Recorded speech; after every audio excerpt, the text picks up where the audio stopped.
Fox News alert, Lionel Moreno, a.k.a. the freeloading Venezuelan welfare king, has been deported.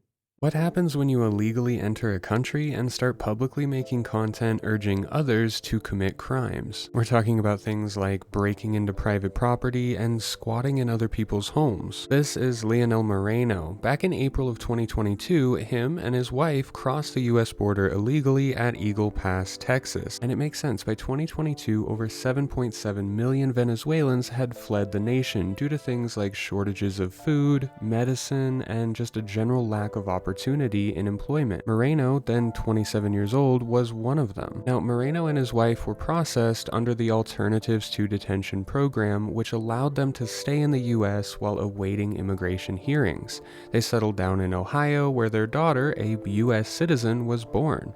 At this point, Moreno was just another migrant trying to build a new life like millions of others, but that's where his story in particular takes a sharp turn.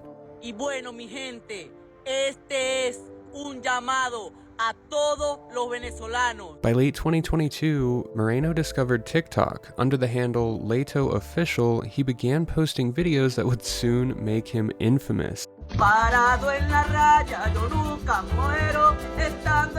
Right, so at first his content was typical, the same things that many other people post, like daily life, family moments. But then he leaned into a specific niche, one that was much darker.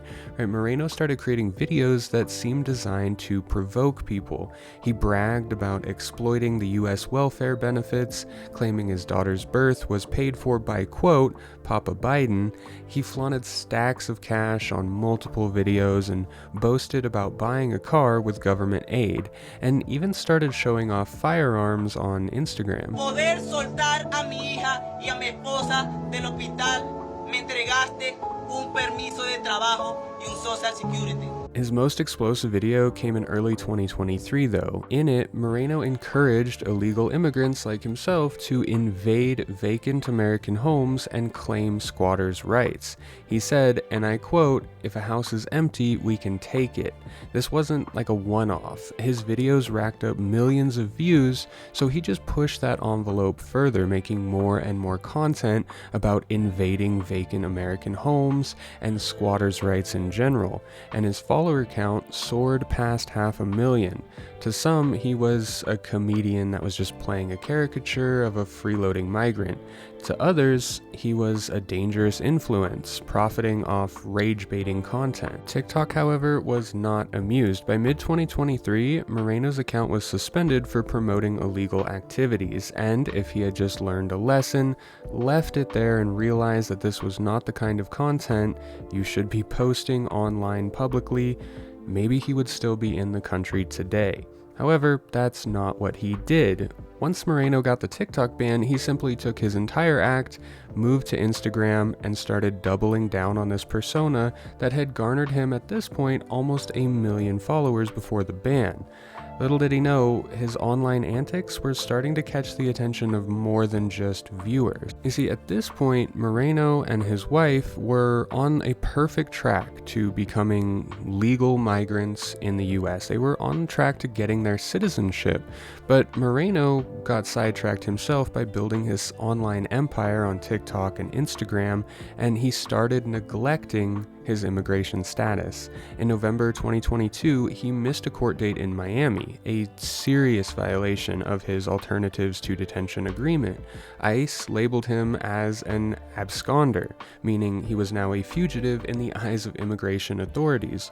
For months, he evaded capture, but continued to post this provocative content from his home. Dama, eso es lo lamentable, que ahora no voy a poder recuperarlo. Por culpa de ustedes. Now, Moreno was actually deported back to Venezuela in March of 2025, but this order for his deportation came from an immigration judge back in October of 2023. Moreno clearly wasn't detained immediately. He somehow stayed under the radar, living with his family in Ohio, but continuously posting this content publicly. All of that came crashing down in March of 2024 when ICE tracked him down in Columbus. He was arrested and held at Guaga County Jail, facing the reality of his choices. If he had just stopped posting online, he and his family could have spent their entire lives under the radar as illegal immigrants in the country. On the flip side, if he had just made his court date in Miami, he would have been on a fast track to citizenship. It is just this online empire that took all of his focus. And honestly, it's unfortunate because the people that go through these processes, in my opinion, to get their legal documentation, these are people that deserve to be here. When Moreno's arrest in 2024 started circulating, it wasn't just Americans that started showing their outrage for his actions all over social media. A Venezuelan on Twitter called him an embarrassment to their country. Another, a community leader in Houston, described him as the worst representation of Venezuelans. Yet some defended him, arguing that he was a troll exposing flaws in the system, like the squatters' rights that can easily be taken advantage of no matter if you're a legal citizen or an illegal immigrant, or even a comedian that was just mocking the stereotypes. This split reflected the broader tension. With millions of Venezuelans displaced, Moreno's antics hit a raw nerve, and the media frenzy grew. Outlets like the New York Post and Daily Mail started covering his story, amplifying the debate over immigration and social media accountability. Moreno wasn't just a TikToker anymore, he was a symbol of a broken system to some and an outright villain to others. In March of 2025, just last month, Moreno's saga reached its climax. After months and almost a year in detention, he was deported on a Venezuelan flight from Texas. Leíto oficial, oficialmente llegando a Venezuela, leíto oficial. Nadie le paró a Leíto, chico. Nadie lo saludó ni nada.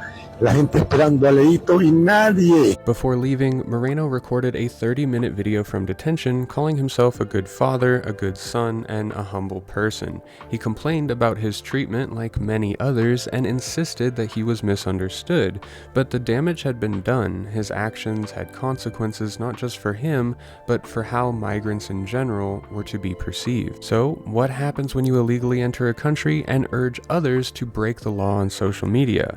For Moreno, it meant fame, infamy, and ultimately deportation.